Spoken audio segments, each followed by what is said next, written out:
দেখো, এর মজাটা হচ্ছে এই কর্ড থেকে আমাদের এখানে এই দুটো লাইন আগে পিসিবিতে এসছে।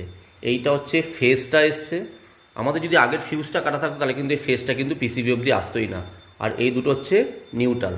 নিউট্রাল মানে একটা নিউট্রাল পিসিবিতে পৌঁছাচ্ছে, আরেকটা নিউট্রাল বেরিয়ে আমাদের এই ওয়াশিং মেশিনে যেখানে যেখানে নিউট্রাল দরকার, যেমন মোটরে দরকার, ড্রেন পাম্পে দরকার বা সলিনয়েড ভাল্বে দরকার, সেখানে সব জায়গায় নিউট্রালটা পৌঁছে যাচ্ছে। মানে একটা নিউট্রাল আমরা পিসিবিতে দিচ্ছি, আর একটা নিউট্রাল বেরিয়ে সমস্ত জায়গায় যাচ্ছে। তো আমরা এই দুটোকে যদি জাম্পার করে দিই, জাম্পার করে দিলে কিন্তু তাহলে কিন্তু এটা ডাইরেক্ট নিউট্রাল হয়ে যাবে।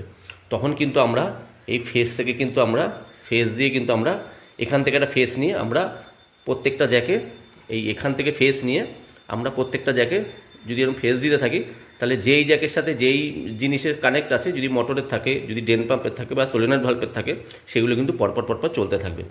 তো এই জন্য এই জিনিসটা আমি